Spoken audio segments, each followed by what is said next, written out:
Welcome back, ladies and gentlemen, to your favorite two boys this side of the Beltway. It's your boy, T-Sizzle, and J-Money! my esteemed colleague back for round 3 of the three-finger salute. And boy, were we glad to take off an off week. God, I cannot believe we did not have to worry about setting the edge of our seat and if we could get it in the red zone or anything like that. So J-Money and I took a nice little week off, got to watch everybody else scream and shout and lose two teams they probably shouldn't have. But Again. we're so glad you joined us. Again, this is a new blog. We're always open to more comments, suggestions. We probably won't take them in consideration, but they're always appreciated. So let's jump right into it. First thing of the week we're going to talk about. Obviously, this is Rice Week. We've got a few things to cover before that. So, with that being said, last week's predictions. The man, the myth, the legend, J-Money. Cha-ching! Takes it to the bank, called a shot, home run over the center field wall against Mariano Rivera. Pimped it. UCF wins. Oh my God. I'm surprised. I'm not going to say it. I'm not surprised. I could see that happening. Since you called it, you can take this one over, J-Money. I did say 7 points, and then I said possibly 3. Score ended up being 34-31, a 3-point victory for them. Their first win over a Big Ten team. I think this is great for the American Athletic Conference, even though, obviously, it did not get highlighted at all over the weekend through College Game Day Final or... We don't exist. We do not exist to ESPN. That's been shown by them taking off our blog. We don't have Andrea Adelson anymore. It's blatant disrespect, even though we signed a contract with them for next year.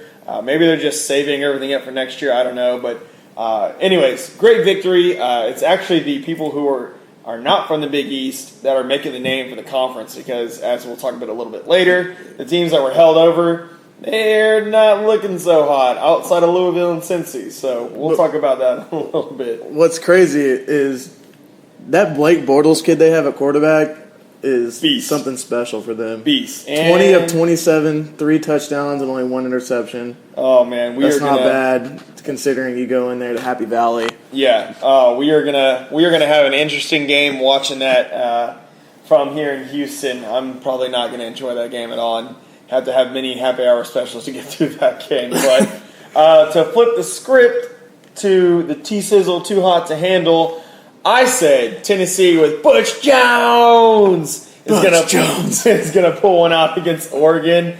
Well, Oregon fell behind with 1 touchdown, and then, let me smack it, girl, smash it and bang it.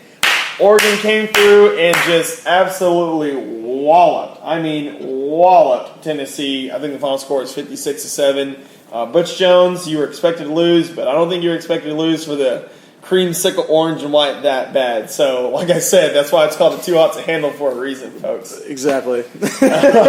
Don't believe it, period. Ever. Don't ever believe me. Which brings us to our next point. I am kind of a Bama homer. Bama pulled one out. God knows why. It was looking like it was about to be 69-0 after the first quarter with A&M, but as Alabama proves, it's all about depth and your 2s and 3s and who comes in and does the job. They got the turnovers, they got the pick 6, and they pulled one out, 49-42. I know the final score was close, but the game, it was not close. Bama pulled away in the second quarter and never looked back. So congratulations to Bama, Nick Saban, Johnny Football. You played your ass off, but it just wasn't your week to pull that one off again. Sorry, but maybe good luck, better luck next year. What I'm interested to see with A&M is without Manziel, they would not have been in that game. Period. And many can say that about us in 2011 with Keenum. Mm-hmm. Will they have the hangover like we did in 2012 and 2014 if he decides to go to the draft this year? Who knows? I don't know. That's what I'm mainly looking forward to. Mm-hmm. How does someone handle that? Because we saw what happened the one year with someone here. Mm-hmm. The good news about A&M is that they get pretty much a bye week with SMU coming up, who is pretty lame duck right now. We don't really know where SMU is heading this year, but you never know. I mean, you honestly never know. SMU had an off week, and like I said, we'll talk about this a little later, but just point out, congratulations to Bama holding down the number 1 spot. keeping that devil in College Station in reality. Exactly. October's very own. We got another little segment we're gonna bust out. The brainchild that is T Sizzle and J Money came up with this. We're gonna do two things. One's called the winners. You're gonna get a 3-finger salute for all our U of H fans. You know what that is. And for the losers, you get the 1-finger salute. You can choose which finger you want to choose. If you want to do the gig 'em thumb or the you're number one or the pinky ring, like across the pot of drinking a drink. But it's up to you which one you're salute. But, or the bird. Or the bird. That's all. Hey, you choose whichever one you want to deal with. But 3-finger salute for the week obviously has to go to UCF for beating Penn State. That's just wonders for the AAC. It helps us out on conference-wise. Louisville handles business. Teddy Bridgewater didn't have the quote-unquote greatest of days, meaning he didn't throw for 5 touchdowns. He only threw 1, which was an amazing grab. Top 10 play in the end zone. It was a rivalry game, though, in Kentucky. Exactly. It was, I believe it's called the Governor's Cup. Great win for Louisville, great win for the conference.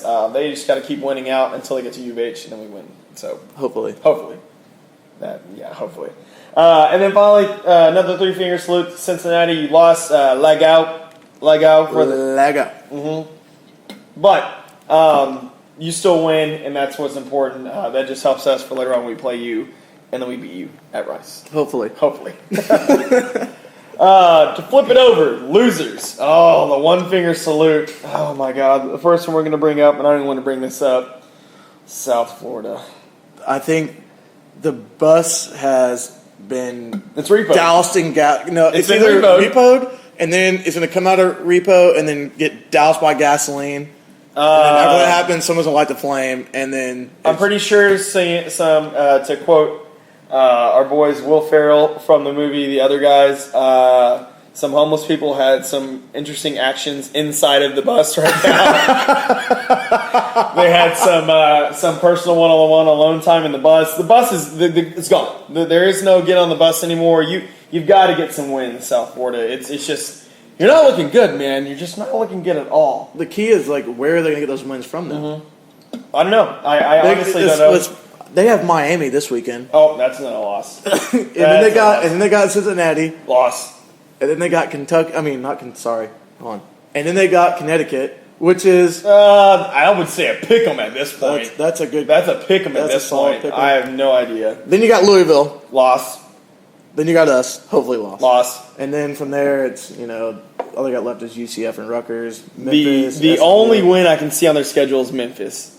Willie, you got to win at least one.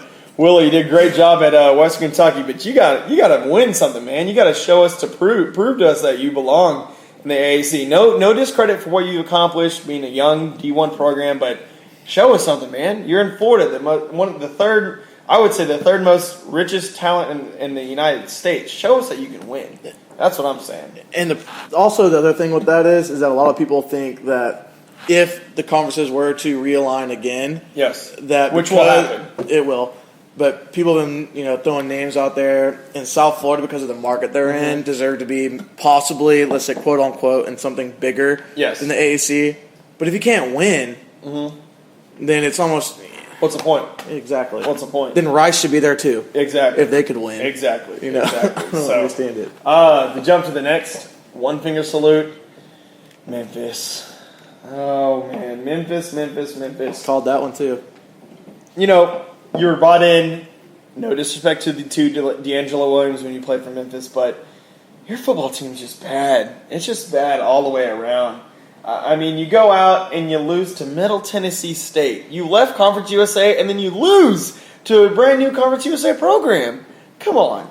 Well, South Florida just did that in Florida Atlantic, too. I know. That's 2-0. Clearly, Conference USA. Clearly, the powerhouses that are of Conference USA, the new AAC can't handle. And then to round out the 1-finger salute, Temple. We go in there, we get 1 TD, 5 field goals, and then you lose. You lose on a last-second touchdown pass to Fordham, which is, mind you, a middle-of-the-road FCS. Middle of the road. This isn't number 1. This is number 2. This is number 10. This is middle-of-the-road FCS, and you lose. You were losing the entire game. not only did they let the conference down in this game, I feel like they let U of H down because it's like, you know what? I felt comfortable. We went on the road. Yes. Devon got his first road win Yes. as a U of H head coach. Come out of there. We didn't play that good. We won. Okay, maybe Temple is a little bit better than we thought. They did play Notre Dame the week before, then they played us. And then you just shatter any glimmer, any hope you have because anything. Fordham comes into your stadium and beats you. And they put up more points than we did. Yes. Which is then that gets you thinking, terrifying. What does that mean for U of H? Who is U of H? And that's what we were trying to figure out. And clearly by end of week 3, we still don't know. And that's not good on our part because I would have liked to know where the team stood by week 3. Now, granted, our schedule isn't the nicest. You have home, away, off, home, off. I mean, it's a weird schedule, but Temple, Matt Rule, you got to pull it together, man. And FCS, there's no excuse for that. Too bad Temple and South Florida don't play each other. That would be the pillow fight of the year. That would be the extreme pillowcase fight. Not even a pillow in the pillowcase, just a pillow. All right, so we're bringing it back again, the American Blitz package. For those of you who watched us last week, 8 viewers? 8 views we had. It'll get better. And God knows that you probably didn't listen past the first minute, but the fact that you still listen makes us feel good about what we're doing here. It's more than the blog has on ESPN. Exactly. There is no blog for ESPN, so we're doing better than ESPN right now. But first point to highlight this week, you have FIU, a dilapidated FIU against Louisville, number 7, playing the first game out the gate on Sunday. That's just going to be a train wreck. This is a walkthrough. This is Teddy Bridgewater has another training exercise. They don't. This should be a cakewalk. Teddy Bridgewater should not be in past at least the third quarter. There's not even anything you really say about this game. Yeah, it's not even interesting. Mm-hmm. Now the problem runs into if they treat it as such, you get caught with your pants down, and then what happens? And then what do you start to think about Louisville? And you cannot have that if you're really trying to talk about. They don't want to just be in the BCS this year. They're trying to get to a national championship with going into the ACC next year. You really got to come in there and just steamroll them. You can't just play down to the opponent, which most programs do. They need to have that mindset with other programs in the past that, you know what, they really don't want to run up the score, but as far as computers and some votes go, people that don't watch the game. Style points count. Style points count. Regardless of who you're playing, style points count. They got to put up 56-0 on a game like this. Maybe a touchdown for garbage time, but next one, Arkansas at Rutgers. You have the Brett Bielema team playing the Rutgers at home. You got a 2:30 kickoff on ESPN. I think, honestly, Rutgers, you haven't played anybody this year. I know you're a great team. Neither has really Rutgers, even though you lost to Fresno State, which is a potential BCS buster. I think Arky squeaks one out. I don't see this as a blowout. I think this is a squeaker. Given the northern temperatures, even though it's still September, the heat's still up there, and Arkansas is used to it. I think Arky squeaks it one out because I still don't know who Arkansas is. Last year, Rutgers did beat Arkansas, but Arkansas last year had no identity whatsoever. They had a lame duck coach. That was just a CF, if you will, and y'all can Google what a CF is. I don't see any other way this goes out besides a squeaker, and I'll be the first one to eat some crow and say that I was wrong if Arkansas blows this one out, or Rutgers does, but my prediction is they squeak one out. I don't know. Yeah, I agree with Arkansas squeaks one out. I think Rutgers is going to be ready to play. Their coach earlier in an interview I read, kind of like this article that I read that kind of broke down all the 10 coaches of the AAC do a little press conference together, and they took bits and pieces from every coach about what they had about this upcoming game. And the Rutgers coach said that they're really excited about this game, and all the students and the campus atmosphere was excited to host Arkansas this weekend. Oh, yeah, you have to be. We'll see. Yeah, they're not playing South Dakota Technical College of the state. I mean, Fordham? Fordham. Yeah. No, you have to be excited to bring another big Power 5 conference team at home midday. So next we have Cincinnati playing at Miami of Ohio. I know Miami had a great team last year. Even though Cincinnati's lost Lego, I still think they win without him. They win. This is a rivalry game, too. I don't know what exactly trophy it's for, but it definitely is a rivalry game for them. Mm-hmm. And so it's important to both teams, regardless of absolutely how down one team is compared to the other one. But Cincinnati, you better pull this one out. We need it for the AAC, and especially, again, when we talk about the Power 5 conferences, this is a game that if you lose, they will gladly point to this and say, why do we want them in the conference if they're going to lose to Miami, Ohio? Like, they're MACtion. It's MACtion. Come on, you can't exactly. do that. Next, you have Arkansas State at Memphis. 0-3 Memphis. You have Brian Harsin at Arkansas State. Memphis, I just don't think he got it together yet. Jacob Karam's already benched. Didn't even start. Or I don't think he got the majority of the playing time. No, he didn't. So, and that's sad because we thought about bringing him to U of H. Obviously, he's not beating out the guy, and they're both redshirt seniors. So, but given that, even that being said, sorry, Memphis. I don't know. You're in rebuilding time, which you've been since D'Angelo Williams left. I don't know. Just as a conference mate, I wish them the best and hope they get back on track, but I just don't see it happening. Hey, it's going to help us out in the long run because we're going to beat them. But when you really bring it down to reality, I don't see it happening. Me neither. You got next you have up, which is on ESPNU, the night game. You have SMU at number 10, Texas A&M. SMU had a bye week. A&M might be hungover. No, not so much. I'm sorry. This ends in a blowout. SMU, you might get out there doing an early jump, catch A&M with its pants down, still thinking about Alabama and losing. If Johnny Football's on the field, the game will be played close. They're not going to have this game be a blowout ever. If Alabama can't blow them out, sorry SMU, you're sure as hell not going to blow them out. No, absolutely not. And even with the bye week, like you said, I think they're going to hang close in the first quarter, maybe midway through the second quarter, but after halftime, it's busted wide open. Yeah. Sorry, what's eating Gilbert Grape? That's what's going to eat you, SMU. Sorry, you're just going to deal with that. What about Garrett Gilbert, though? Could you, the stuff that kid's been through, played for a national championship game against Alabama, didn't look bad in that game. No, didn't look bad at all. He was the number one quarterback that year that Texas signed him. And then he comes to SMU, and they're barely squeaking by his senior year. I don't know if the talent around him is bad, but as far as recruiting goes, they're not far behind us. I don't think it's not bad talent, so to speak. Because they have the Dallas market, and they still recruit Houston well with Jason Phillips. I'm not even going to comment on that. No comment. We're going to keep it PC here so we can keep the SMU listeners listening. Maybe there's half of one that's listening to us. And then finally, you have number 15, the night game against Connecticut, at Connecticut. Meat chicken. I love that. Meat chicken destroys. I know Akron, I think that was a hangover from the Notre Dame game. I think Brady Hope gets after him, Mr. Fred Flintstone himself, and makes them get it together. He looks like Fred Flintstone. Thank you, I believe it was LSU Freak for the gif of Fred Flintstone on Brady Hope's face. But sorry, UConn, you lose this one. It's a bad year for you. 0-3. Yeah.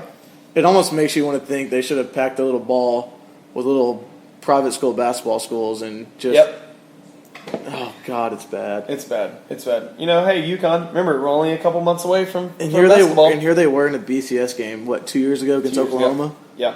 Wow. Yeah. Congratulations, doing solid work up there. Solid work.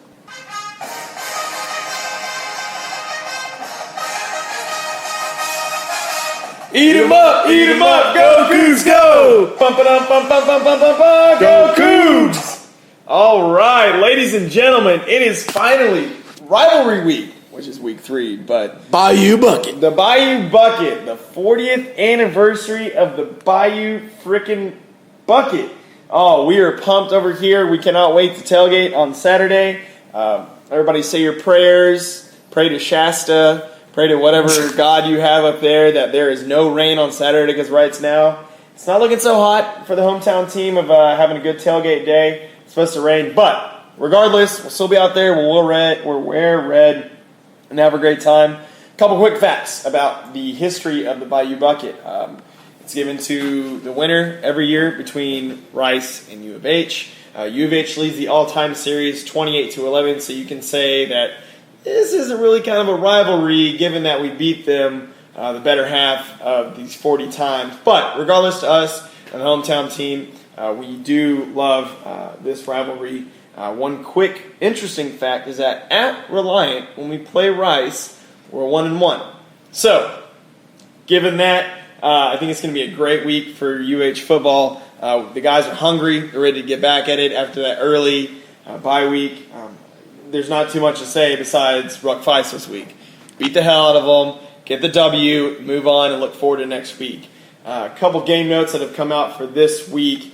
The first thing, obviously, to note is Pyland is questionable with a concussion. He apparently got hurt in the first half of the Temple game. So it's needless to say, like we predicted last week, the O'Korn era has begun. Which it should. No, I completely agree. I mean, Pyland, you've done wonder. You've helped us to get a couple wins. You especially stepped in with Case Keenum being out, but it's got to be O'Korn time now. You know, he's a freshman. He's raw. He's out there. He'll make the plays, and he hasn't had any concussions. And again, Pyland, it's finally about your health now. You know, at a certain point, you got to look at it and say, is it worth for the long run? Exactly. And with O'Korn, we burn the red shirt, play him. Yep. We've already burned it. You got to play him now. Play him. And even if he did get hurt, he still would get a medical hardship. Exactly. So, next point, the other game note, Farrow is doubtful along with Eric Elon. Kenneth Farrow, I don't think we need you this week. I think we'll be okay without the Thunder. I tend to disagree with you just a little bit on that. Okay. Just a little bit as far as,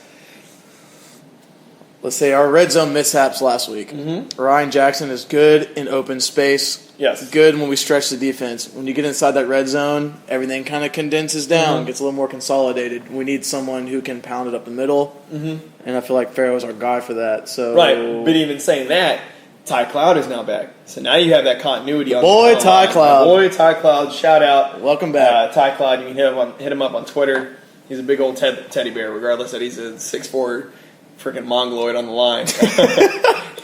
He's a good kid. We're glad to have him back. We're glad that he's finally healthy. That's just only going to help the line, which I believe that without Farrow and only Jackson, and especially with Hicks running in the running back as well, I think we're going to be fine. I think I don't know if we've solved it yet, but I hope with these, this layover of over a week since we played Temple, almost 2 weeks now, I think hopefully Meacham has got everybody set and figured out what we're doing, what we did wrong on the red zone, what we need to do right, and to get in the end zone and get touchdowns. Not field goals, touchdowns.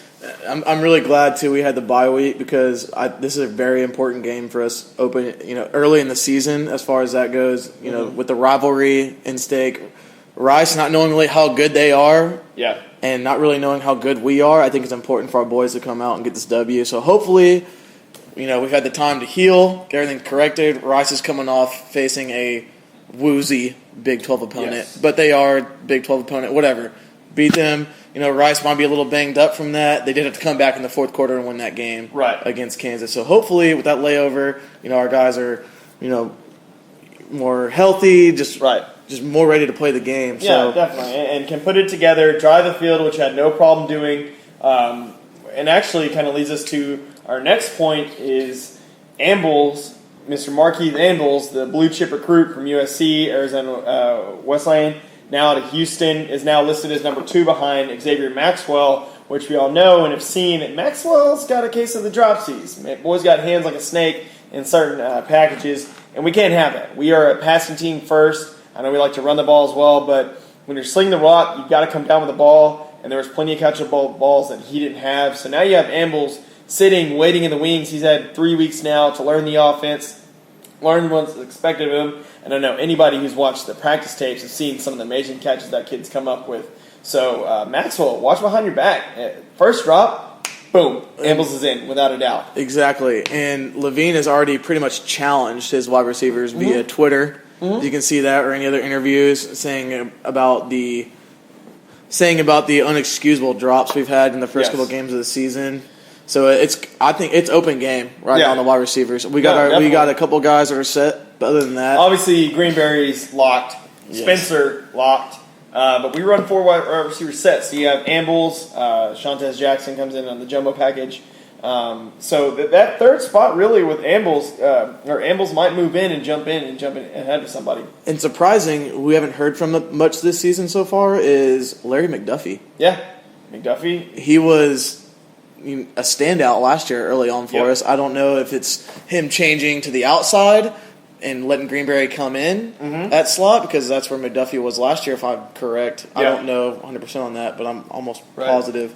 I mean, your top 2 are Deontay Greenberry and Daniel Spencer right now with receiving yards. Then you have Xavier Maxwell, A-Rod, Larry McDuffie, Ryan Jackson, John Leday. So, again, you really only have 2 solid ones right now. Even though Xavier Maxwell is averaging 9 catches a yard, you can't have that. I mean, we got to have the targets are up there. You're going to get we're going to sling the rock to you. You got to come down with it. So, Ambles, show's yours, bro. Can you prove that you can play D1 ball? You didn't do so hot at USC. Let's see what you actually come do with down at H-Town in the 3rd Ward. And then finally, one more game note. Will Taylor Mayhard, and I apologize if we said that wrong. Mayhard. Whatever the hell his name is. Yeah. Will he play? Rice went up to Kansas, beat them, which that can't even count as that was actually in Houston. Oh, was it? Oh, I thought it was. Oh, okay. I'm impressed. I thought it was up in Kansas. My apologies. See, I'm a rookie co-host. Cut it out. Yeah. Start over. Yeah. So you have Mayhard, and I apologize if we said that wrong. Will he play this week? He suffered a fourth quarter possible concussion last week. Apparently, he's passed all the concussion tests, which is a huge issue in college football right now.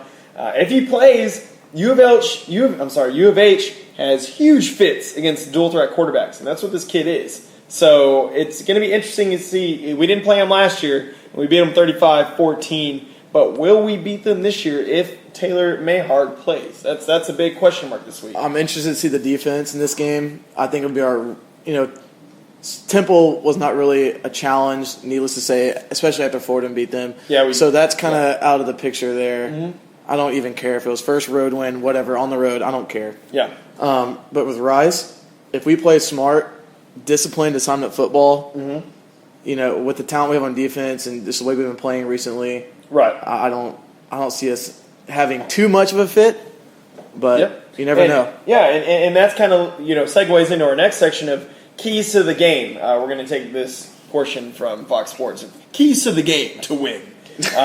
From your boys at Three Finger Salute, we've identified 5 key points that have to happen. If these happen, we win the game. First one, obviously, turnover battle. We've got to limit the turnovers, if not have no turnovers, and force them. We had 2 interceptions last week. We did have, not last week, 2 weeks ago. We had a fumble as well from John O'Corn. If we can be in the plus side of the turnover margin and not end up coughing at the ball and giving it to them, especially in the scoring position, I think we limit that. We'll be good to go. I think also we need to keep those yellow flags in the pocket, man. The yellow devil. Keep the yellow devil away. Keep them in. Yeah, granted, we cut them down from half from the first game of the year. Again, you can attribute that to jitters, and then you're on the road. Young team. I mean, a lot of that can happen in the first 2 weeks. You've now have 3 weeks. Now you're in the fourth. You're in the first full month of football. That needs to be down to almost nothing. You need to have no offsides. False starts. You need to have nothing like that. Blocks in the back. All those stupid penalties that just irritate the crap out of coaches. Chop blocks, too. Chop blocks, all that. Cut the crap out. Go out there, smash them in the mouth, sling the rock, and actually leads us to the next point of no drops of wide receivers. If the ball is hitting you in the numbers or hitting you in the hands, you got to come down with it. Especially in the end zone. In the red zone. In the red horror zone. Hopefully it's not the horror zone part 2. We don't need. We don't need to see that again. You can't drop the ball. I know there's going to be some good defensive plays.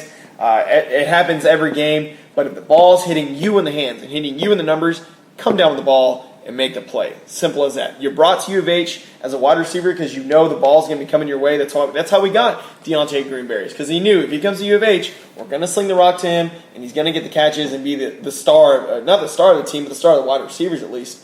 That you cannot have the drops in this game. And then another point, the defense.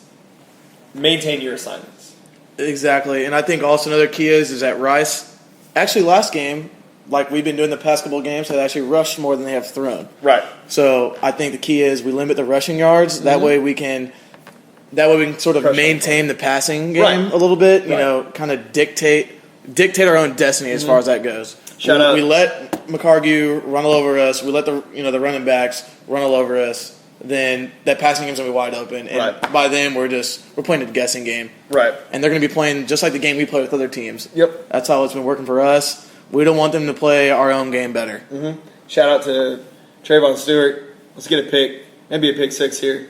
That'd be nice. Going back for the hometown team. You're slacking. Slacking hard. Even though that one you got with the first game. That doesn't count.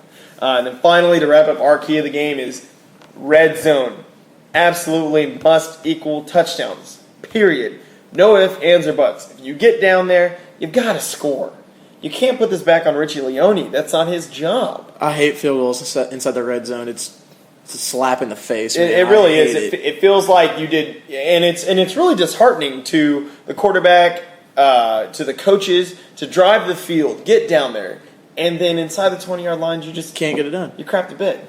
You can't crap the bed this week. Simple as that. Can't do it. Not with Rice. We need 6, not 3. Yeah, no, you don't win games. We're not the Texans of, 2006. God, speaking of the Texans, that damn Aggie missing those field goals. That could happen to us this week, boys. We're not the Texans 2006, okay? We're not going to get to the ship by our field goal kicker. It's simple as that. We've got to get down there. We've got to score, running, passing. I don't care if John O'Corn runs it in. I don't care if he throws a fade route. I don't care if he throws little slant routes. Get in the end zone, get the touchdown, get the extra point, call it a day. You get those 5 keys of the game, and I really honestly believe this game is ours. It's ours to lose, honestly. No, I believe it is too. Absolutely.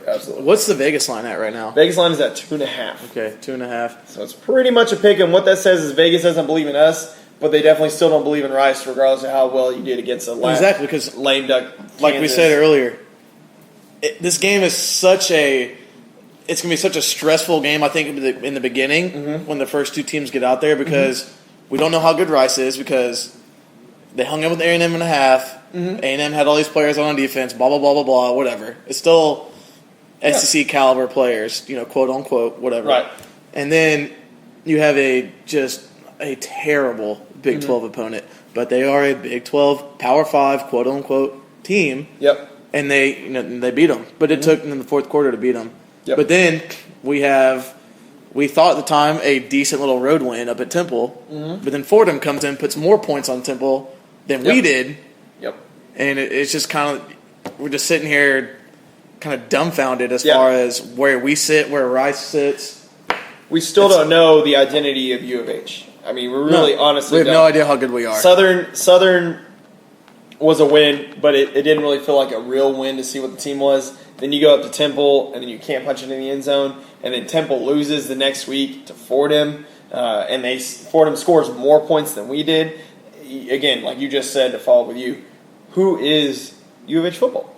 What is the identity? Are we a running team? Are we a passing team? Can we get in the end zone? Can we hang with the big boys? Are we there yet? We don't know. I mean, and hopefully this game will give us a measuring stick of who we really are. I mean, have we figured out the issues? I mean, because you win this game, well, guess what? You still don't get a break. You got to go play at UTSA, which went 8-4 last year. So they're a solid Conference USA team right now until proven otherwise, in which they hung 28 on Oklahoma State. They've hung in some big games in the first half too. Right.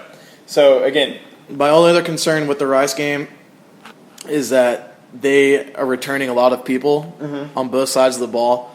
And so as far as that kind of just clicking engine that's going on offense, they may have a little advantage of that. Hopefully, because of the bye week, it gives O'Corn 2 weeks to kind of get in sync with the offense a little bit more, kind of get more connected with the wide receivers, just the overall scheme of offense we run. Right. So hopefully those 2 weeks give us a little bit of time. But that's the only thing that really scares me about Rice is if they've been there. Right. No, and they definitely have. The only positive that we kind of have going for us, it wouldn't really, and I would never ever wish this on anybody else. Rice lost their starting safety for the year, Corey Frazier, which, fun fact, is the son of head coach.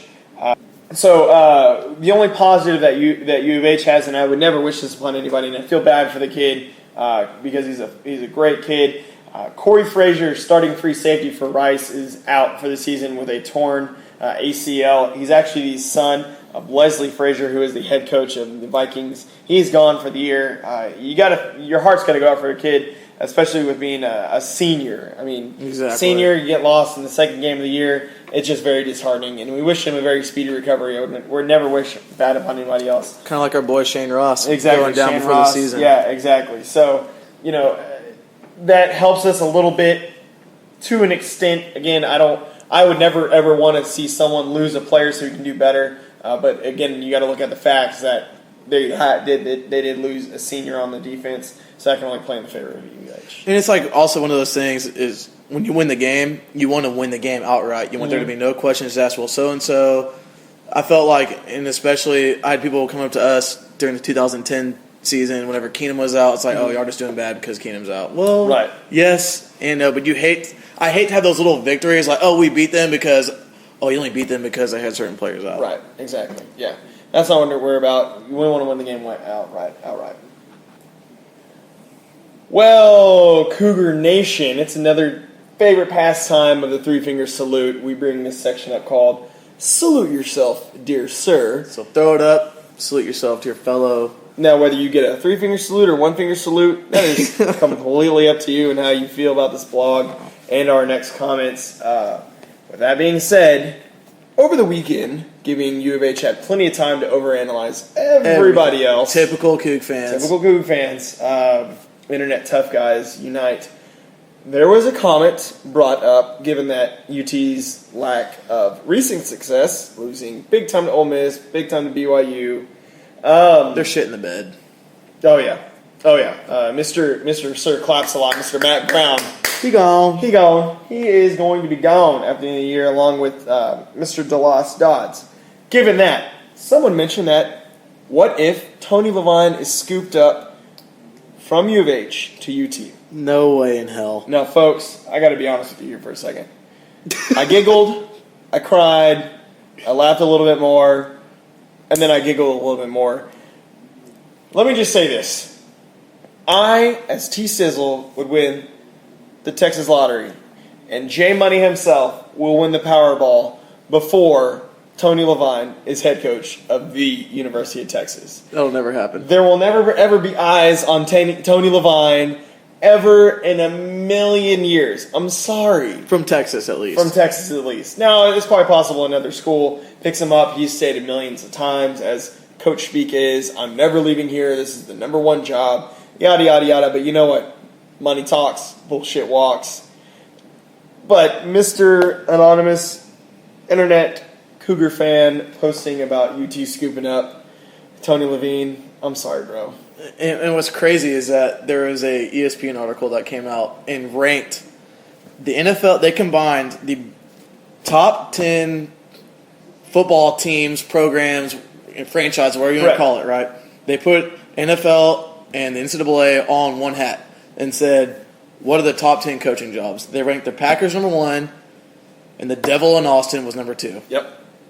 And if you think that an unproven Tony Levine, who didn't go to a bowl game last year, and we're only 2-0 this year, I'm not saying what the future may hold, who knows? Right. But he is not even on the scale. No. There's no radar. If you were to call up the Lost Odds right now and say, hear the Eyes of Texas Are Upon You theme song, the Lost Odds office, yeah, I have a quick question. Do you know who Tony Levine is? They would say, get out of my face. That's exactly what you would hear. They don't even know who he is. They probably think you're trying to sell insurance to him. The kid's not even on his radar. No discredit to Coach Levine. I hope you stay here. Love you if you're hearing this, if you're reading this.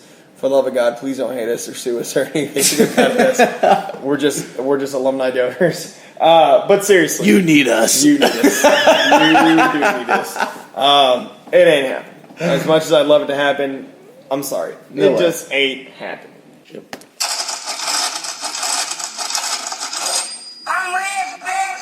Okay, it's your favorite part of the week.